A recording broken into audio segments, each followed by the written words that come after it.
I say, chaps, hello, welcome to 21 Questions. It's a trivia podcast. Oh, what? Hello, my name is Mike. I apologise. I've had a goodly number of caffeinated beverages, and I thought I'd just bang out some trivia while I'm doing that. I'm very glad you're here. Let's go. Question 1. Which continent is Nigeria on? I need to tell you that if you don't know that Nigeria is a part of Africa, you are going to hate the harder questions of this podcast. Question 2, which sport uses the terms Jack and Kitty? That'd be lawn bowls. A big shout out to the people at, I was going to say Cleveland Bowls Club, but it's called Club Raby Bay now. That's where I do my Thursday night show. It's a lawn bowls club. I don't think a single one of my players actually play lawn bowls, just saying. Question 3. What is a polymath? Is a polymath A person who's been married several times? Is it B, a person who is good at maths? Or is it C, a person who knows lots about lots of different subjects? A polymath is a very clever person. C, someone who knows heaps about lots of different things. And I think normally it means you're actually qualified in different areas, not just that you've read a couple of websites. Anyway. Question 4 is always a true or false on this podcast. True or false? The word algebra comes from Arabic. Is that true? Is that false?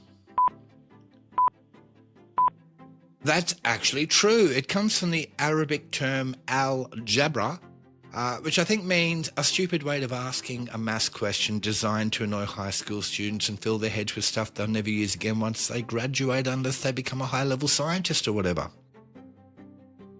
Don't bother checking that. That's true. Just trust me. Anyway, question 5.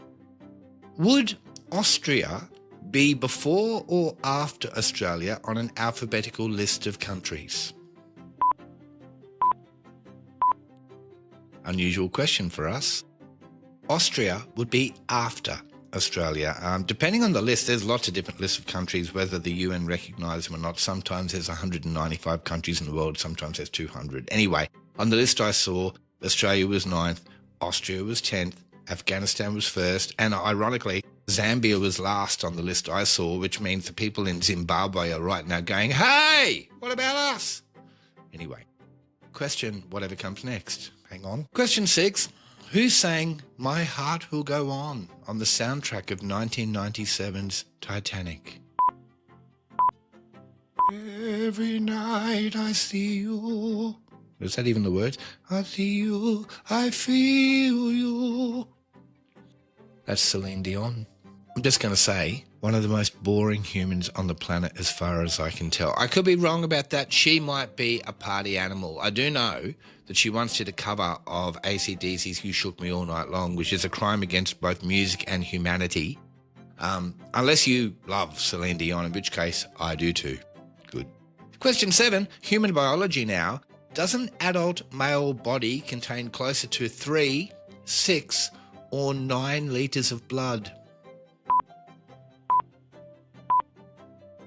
I want you to know I am not doing independent field testing on this. I just Googled this. I do not have a body, say, in my bathtub as we speak. Google says it's a maximum of 6. It's between 5 and 6 litres, depending on the size of the person.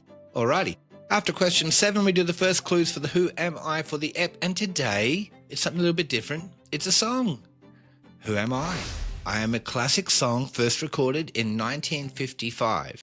I was a doo-wop song, and my title is in the first line of the lyrics. I was first recorded by the Platters, and I was written by their manager who claims he wrote it in just 20 minutes.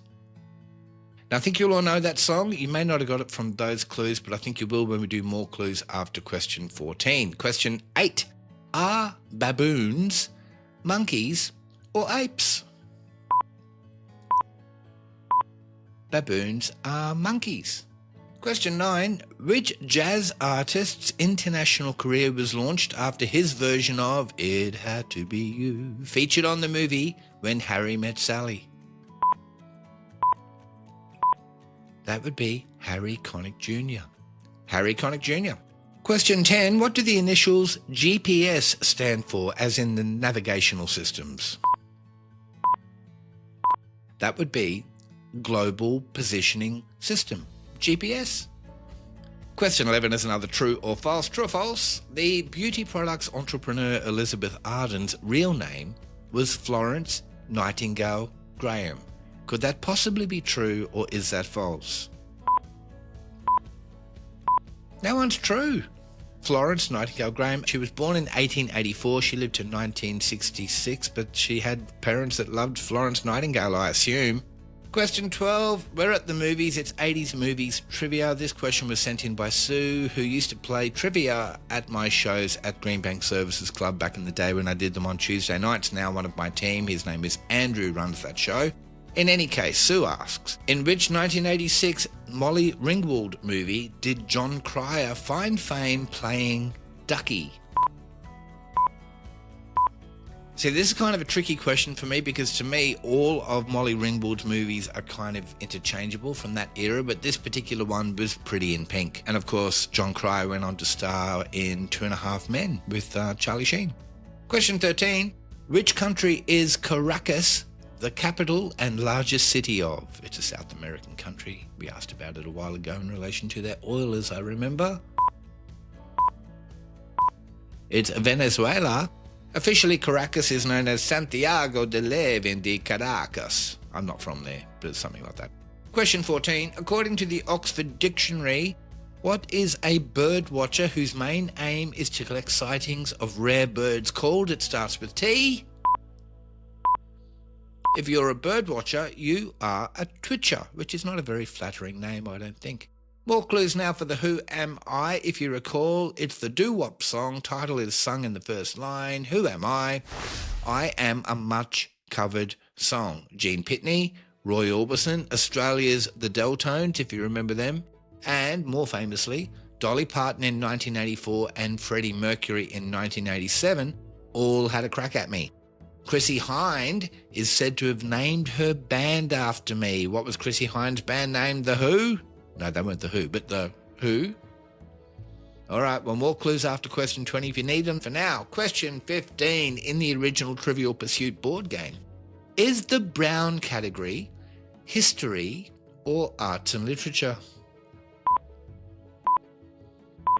In Trivial Pursuit, the brown category is arts and literature. I mostly liked the orange I think was sport, and I think the pink was entertainment. I liked those two. Anyway, question 16. All right, we're talking medical here. But get serious. Is the pap smear procedure named after A, the US scientist who invented that particular test, or is it an acronym, this is B, for the procedure? It's actually A, it's named after the US scientist who invented the process or created the procedure, is probably a better way of putting it. And his name was George Papanicolaou. Don't think I didn't practice that a few times, but that's where the pap smear name comes from. Question 17. Which author wrote the Dark Tower series of books? I better give you multiple choice. Is it Sidney Sheldon? Is it Stephen King? Is it Bryce Courtney? All right, now, if you've never read the Dark Tower books, you absolutely must. It's a Stephen King penned series. There are 7 or 8 books in the series. It's amazing. I'm a huge fan. My son Jake is named after a character from that book. He's also named Jake in the book. I mean, that's how naming someone after someone in a book works. Anyway, question 18, a bit of geography for you. Scandinavia is made up of Denmark, Norway, and which country? That would be Sweden. Question 19 on this podcast is always a still alive or not so much. Today, the Oscar winner, Richard Dreyfuss. Remember him? He won the Oscar for The Goodbye Girl, which is a great movie. He was the lead in Close Encounters of the Third Kind. Is he still alive or not so much? He is still alive. He's only 78. What else is he in? Mr. Holland's Opus. Always. Bunch of movies. Question 20 is always a music question on this podcast. It's kind of modern music. It's a current song. Which American state completes the title of the current top song in Australia at the time of recording by Ella Langley? Choosing which state? Choosing Texas. Final clues now for the Who Am I? It's the doo-wop song. Dolly Parton's done a version of it. Freddie Mercury. It's a classic. My title is just 3 words long, and those 3 words specifically as a phrase are only sung once in the entire song, as I said, it's in the first line. And that line begins with, oh yes, I'm the... Spoiler alert, the is the first word of the song. The song is, of course, The Great Pretender. It's a classic, The Great Pretender. How'd you go? Did you get that? I would love to know how you went with that set of questions. Let me know. Did you get a good score? Did you get an average score? Are you embarrassed? There's no shame in not getting a good score here. We're all friends here. Bear in mind, if you did not get a good score, that's my fault for asking the wrong questions. I'm sure you know heaps of stuff. I would love it if you could comment your score, though. If you're watching on YouTube, let me know what you got there. If you're listening on a podcast app, you should just comment your score. And while you're there, if you could just rate the show, give it a whole bunch of stars, I would really appreciate that. That'd be fun. This podcast is about to turn 100 episodes old. We're in the mid-80s now, which means by the time you're listening to this, I'm recording around 90 or thereabouts. So when we get to episode 100, I'm going to do a player question episode. It means every question will be provided by you, the listener. If you'd like to be involved in that, and I would love you to be, send me a trivia question. The best way to get it to me is probably via the Facebook page. 21 questions by Trivia Tribe. The logo on the Facebook page is exactly the same as the logo on the podcast you're listening to now. So send me a trivia question if you would like to, any degree of difficulty on any topic you like. If I don't use it in episode 100, I'll use it somewhere else along the way. I'm committed to doing a couple of player questions an episode going forward. Thank you. This podcast comes out every Tuesday, Thursday, and Saturday. I would love it if you could meet me back here in a couple of days. We'll have another crack at it. I've been Mike van Acker. I love you. Catch you next time.